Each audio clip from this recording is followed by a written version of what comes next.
What's up, YouTube? This is David with D2 Fit Life, rocking the new Hawk. You can see that. Hope you guys like the new do.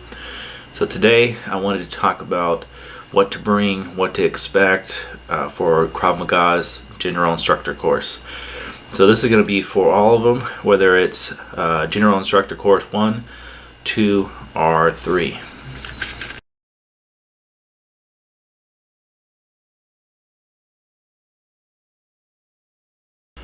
One of the most important aspects of passing your general instructor course is injury prevention.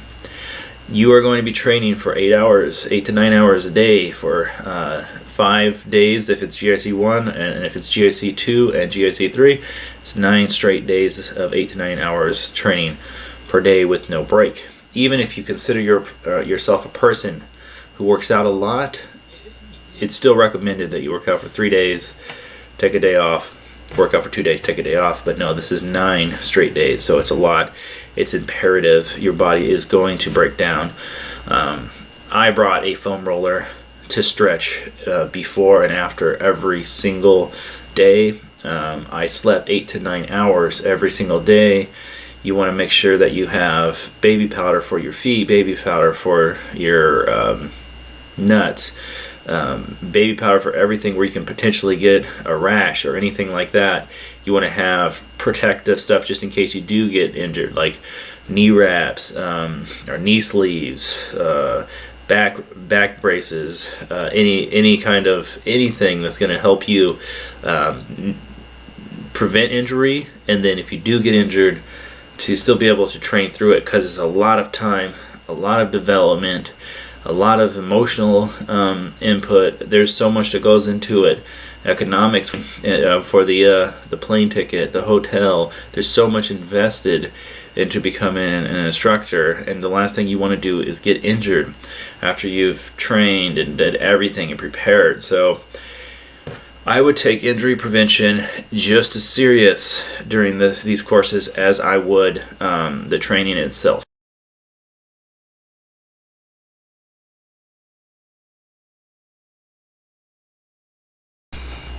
So what kind of shape are you supposed to be in for the general instructor course?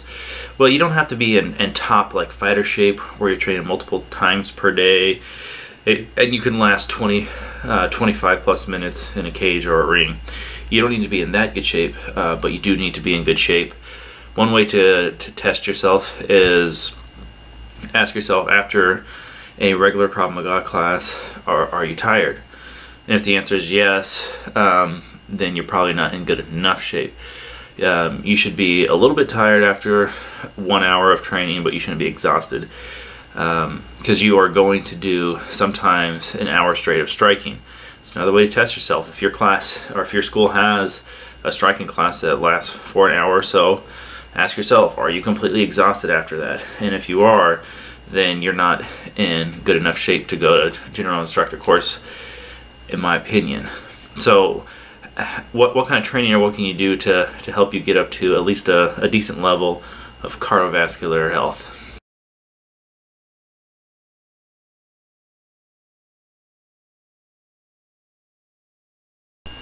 So what's one of the best ways to increase your cardiovascular health and your muscle endurance for a general instructor course? For me, it was kettlebell training. Kettlebell training helped out quite a bit. I did some running and things like that, but I'm not a big fan of it.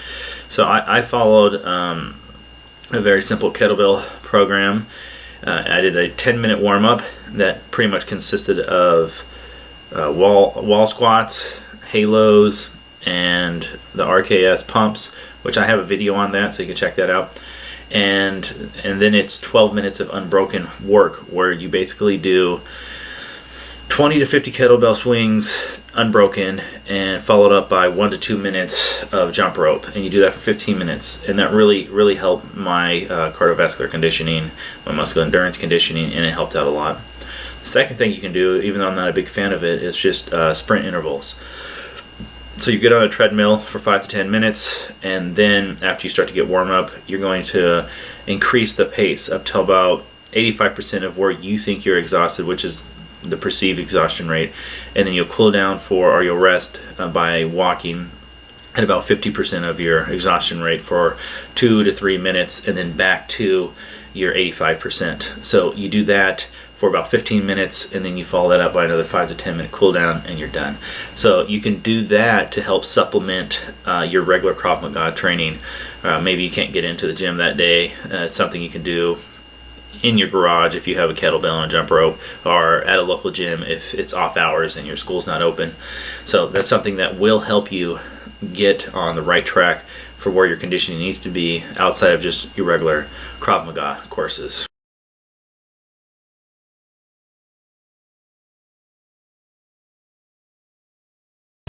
So what level should you be at for the general instructor courses? For GIC 1, you want to be up to P3, at least ranked at P3, or know all your P3 material. For GIC 2, you want to be a P5, or at least know up to P5 in most of your G1. And for GIC 3, you either want to be a G1 or know all of your G1 information very well. Now the other problem I've seen are in the general instructor courses is people's striking skills. That is something that's very important. You have to have good striking skills. While you're there, there's going to be a lot of striking training, and you can tell that almost immediately who's spent the time in doing striking training and who hasn't. So it's important to know that. Also, another thing into consideration, while in GIC 1 you don't do any sparring, in GIC 2 and 3 there is sparring at the end. So if you haven't sparred much, it's probably recommended that you spend some time doing that, whether it's in your Krav Maga school or somewhere else on your time. But you need to be at least fairly sufficient with getting hit in the face and getting hit in the stomach and knowing how to take shots. So those are my recommendations. If you want to be one of the top students in the class, or you want to excel, there are people who, some people who go in there and they haven't prepared as well as they should have, and it really shows. So it depends on what you want to get out of it. So those are the recommendations for your technical level and some of the technical skills you should have. So guys, that's pretty much it. I hope that helps you prepare. If you have any questions or comments, always feel free to contact me. Leave a comment, and I usually get back to them pretty fast. And as always, don't forget to subscribe.